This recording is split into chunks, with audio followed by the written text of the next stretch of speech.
The hardest part about freelancing is going from $0 to $500. After you reach that mark, it is much easier. Most of the time people ask about how they can get started with Upwork, Fiverr, and these other freelancing marketplaces. But in this video, I want to talk about how I made my first $500. And in this video, I'm going to share with you a total of 6 different ways to get paid as a freelance software engineer. I have personally made over $1 million across all of these strategies. So under each strategy, I'm going to tell you a story about how I made my first $500 in that category. Now, I want you to pay attention to each and every category because there is a trend. There is a trend that I will talk about at the end of the video about what makes me successful, what has made me successful through all of these different categories of freelance work. So let's go ahead and get started. So the very first $500 that I ever made as a freelance software engineer was when I was subcontracting out of a larger contract. So they employed their own employees, but they needed more. So then they added some subcontractors, and that's where I came in. So during that time, I charged around $80 an hour, and I was there for probably about 6 months. That was mostly a Ruby on Rails project, and during that 6 months, I think I earned around $64,000 during that time. And this strategy to subcontract underneath an agency or a consultancy is actually one of my favorite ways to do work nowadays, even nowadays, because they do a lot of the work on their end to maintain the relationship with the customer. And for the most part, all you have to do is do the work. And if you do the work, then you get paid, and a lot of this stuff just works together very well. So the second freelancing strategy that I have worked with was on the freelancing marketplaces, on Fiverr, Toptal, Upwork. It's been a long time since I've done this, and it's not my favorite way of doing work, but I'll tell you how I earned my first $500 doing it. So the biggest thing that I learned in these platforms is being able to get that first customer. When you come in with absolutely no bids, no project underneath your profile, then it's going to be hard for a client to be able to choose you to finish the work for you. So that you have to do everything in your power to make sure that you can get that first customer. And what I had to do was send out a lot of bids, make sure that my profile was perfect. It had all the information you needed and more than enough for portfolio work or just a history of doing the job so that you can actually prove that you will get the job done even though they're your first client. And it doesn't have to stop just on the platform itself, not just on Upwork, for example. You can also spend time reaching out to your own network and trying to see if anyone else has work that is on these platforms and maybe that you can work and get in through the back door. And that's how I found some of the first work I had on Upwork, and that was dealing with upgrading some WordPress websites. They needed some new themes put in and some more stuff added to their page.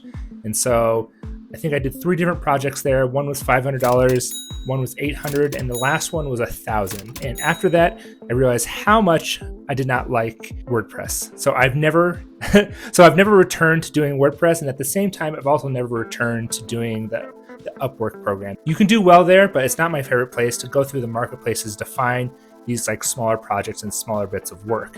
But when you get started, that's the biggest hurdle, is trying to get that first customer and prove that you're a reliable freelancer that will get the job done. The third freelancing strategy is what we call staff augmentation.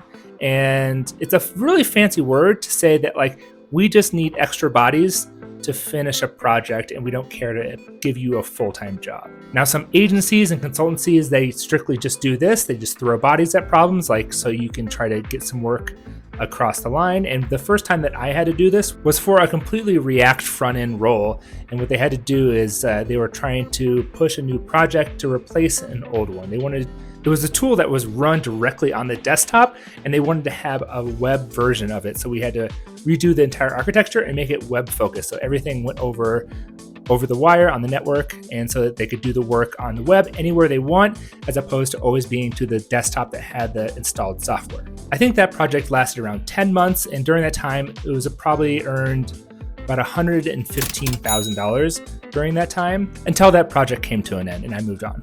But the idea here is basically that you are just kind of that extra muscle to get a project across the line, that they don't want to hire on new staff, new engineers to try to finish something and then carry on the weight of that staff.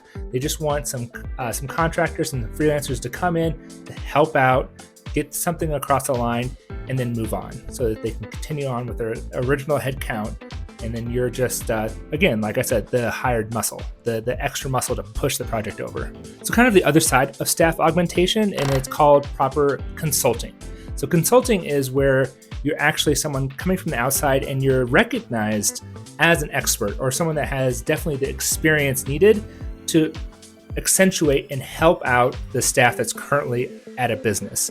So for example, the first time I got to do this was when a client had a staff of mostly young engineers, and they didn't have that lead engineer to really spearhead a project. So I came in as the lead/staff engineer to make sure that we were thinking about the right requirements for the project, and also to be there to consult. And with consulting, you're leveling up the people around you, and you're doing a lot of mentorship and making sure that the proper engineering principles are being followed, the proper engineering practices to get the software on a good track. So this role can be a little bit more stressful because most of the time you're still expected to do a lot of the work, but at the same time, you're supposed to level up everyone around you and make sure that they improve so that when you leave, when you're done with your project, when you're done with your engagement, then you are leaving the place better than when you came in. You are actually helping everyone before you head out. For this project, for the first $500 that I earned here, that was pretty quick because it was mostly a full-time engagement that lasted a little over a year. So I think during that time was around $180,000 or $190,000 for that engagement. Plus, I think a couple of bonuses here and there for making the project meet its timeline. So now we get into the fifth way to earn money as a freelance software engineer, and it's like the idea of support or maintenance or retainer, and it is exactly the kind of work that I love to do. And the idea is that most software projects, there's a big push and a lot of money spent to build up the software in the beginning, and then afterwards they may not need a bunch of features every single week. So what they want to do is then have kind of a bare bones crew of keeping the software alive and just doing little things here and there. If it's running the business and it's doing exactly what you built it for, then that's great. And sometimes these businesses do not want to have someone on staff because there's not enough work for them to be doing full-time work there. So that's where you come in. That's where I came in. And the first time I earned $500 in this category is when a friend of mine reached out and asked if anyone was willing to do some moonlighting or some weekend work to help out upgrading the system for some custom software for this small business. They had no one technical on staff, and they needed someone that worked I think I started with maybe 10 to 15 hours a month, and that was like $105 an hour. I ended up getting deeply entrenched into the company and learning the business and finding out where they can improve, and also like always being there, always being ready to help them, that I've actually worked with them for the past like 7 years in sort of a support maintenance role. And I will continue to do so as long as the business is still running. So during that 7 years, I think I haven't tallied it up for a while, but I have probably earned around $600,000 just from this kind of work and just this kind of engagement. The first $500 came from the first like couple months of support. But that's another example also of like, you never know where your favorite work is going to come from. I almost said no to this engagement because the tech was old and it wasn't a lot of work, it wasn't a lot of money, but I said yes because I wanted to try it out and see if this could grow into something bigger. And it really did. It really did. So the last and final way of earning money as a freelance software engineer is called like product ownership. And with project ownership, this is where you are operating at the highest level. You are the one pitching or putting a bid out to say that I will do this work for you. I will make sure that this gets done. That can be a project, that can be a timeline-based, support level. That could be stuff. It could be any of these other categories, but you are the one that initiates, puts in the bid there, and has the client either say yes or no to like having you run the whole project. The first time I did this, it was when I first jumped into freelance software engineering as a full-time job. And what I did was I noticed that a previous client had a lot of work to do to modernize their app. There was a lot of deprecated versions. There's a lot of like stodgy old code that was making it hard for them to actually operate and do business, and almost impossible to upgrade at all themselves. So I spent weeks going over their system, what stuff that I would do if I was owning the software, of how to upgrade this, how to make it better. and how to make it so that they are more in line and able to stay updated and have the ability to run their business and be able to do things much smoother and not have their software die and be unable to be hosted on certain platforms. Because if software does get too old, there is an opportunity that wherever it's hosted, that they no longer allow you to run those operating systems, those versions, those libraries, those core libraries that you rely on for this old software. Since they are no longer supported, there's a good chance that hosting providers will no longer let it happen.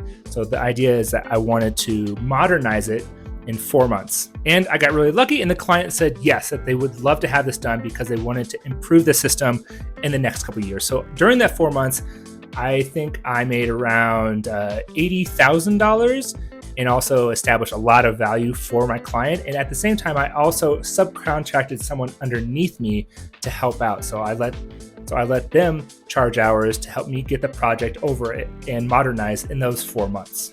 All right, so that's it. Those are 6 different ways that you can earn $500 as a freelance software engineer. There's different ways you can approach it. And I also mentioned earlier that there was a running theme throughout all of these different categories. And the running theme for me and how I've been able to earn these projects and be able to get this kind of work. And it's network. Nearly everything I've done, every single contract that I've landed has been through someone that I've already worked with or that I know. Once you get started on a project and you're working with someone in any sort of capacity, you got to make sure that you do a good job and you stay connected with that person, because you don't know if they're going to roll off and do something else at a different company, and then they remember you as being someone that is very skilled in this area, and then you can help them there. And as you jump around in your career and you're working different jobs, there's so many more people that you run into, whether that's people that are coworkers, managers, business people. Your network, if you keep up connections, grows and grows and grows, and that just gives you a much bigger surface area for you to land connections and jobs. So the idea is to always network and keep connections in, because you never know what's going to turn into something. So my goal with this video is I was hoping to inspire people to have a bigger idea of like what kind of freelancing work, what it looks like, what are different ways that you can earn money on the side or even as a full-time job. I hope that these 6 different categories of different ways to freelance can really help people like really break into this industry. If this is the kind of content that you like, then go ahead and check out this video as well. And in that video, I'm also talking about a lot of the same topics, but in a different way. And also, this is a topic that I can talk for hours and hours. So go ahead and leave me a comment if there's any questions or any other ideas that people want me to talk about, or you want to just chat in the comments. I'm more than happy to. Just go ahead and put a bumblebee emoji in there so that I know that you made it to the end, so I can say thank you for watching the whole thing. And if you guys enjoy the content, just stick around and I'll see you around in the next one. All right, see you guys.